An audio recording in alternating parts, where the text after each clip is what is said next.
King George and His Duckies. King George was anxious to take his last bath of the day. It had been such a busy day. First, he had learned a lesson about selfishness. Then he had tried to help Thomas by returning his duck. He felt good about that decision.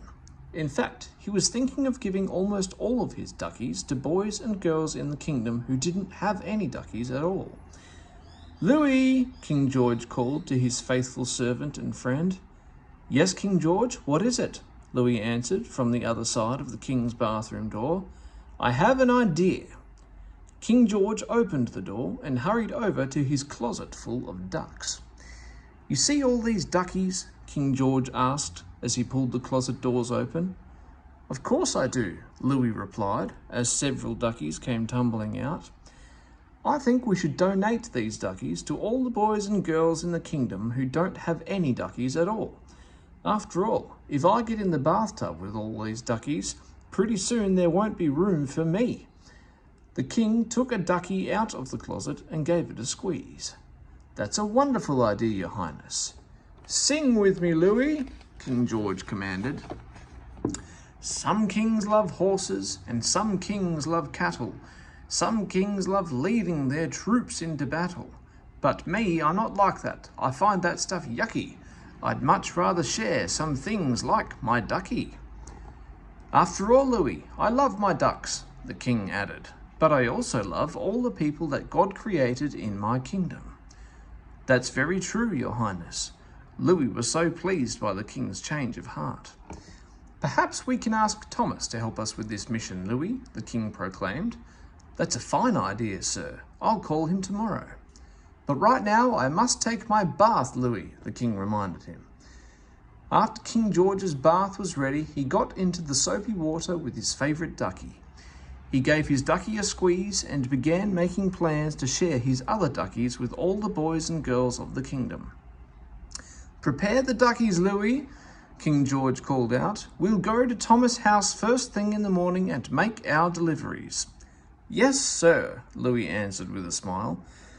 But before he left to get the duckies ready, he listened as King George sang this song. "Oh, being selfish doesn't pay. I tried it just the other day. I wanted to be happy. I thought it was the way, but it weren't." Louis frowned as he listened to the king.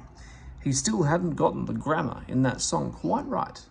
"I think you mean wasn't. It wasn't the way," he called out to the king. "Well, now I know just what to do. Before I think about me, I'd better think about you.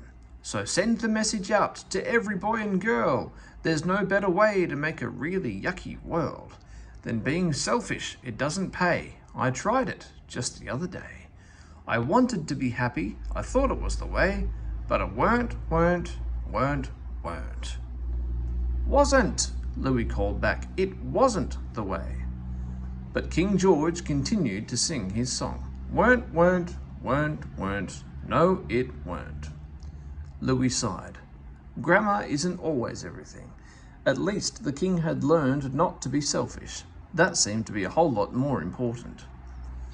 Louis went to the closet to prepare the duckies to be given away to the boys and girls of the kingdom, and it wasn't long before he began humming.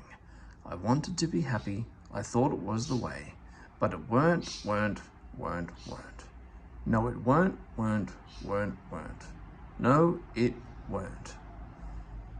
Don't do anything only to get ahead. Don't do it because you are proud. Instead, be free of pride. Think of others as better than yourselves.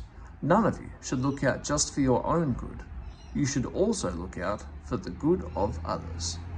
Philippians 2, verse 3 and 4.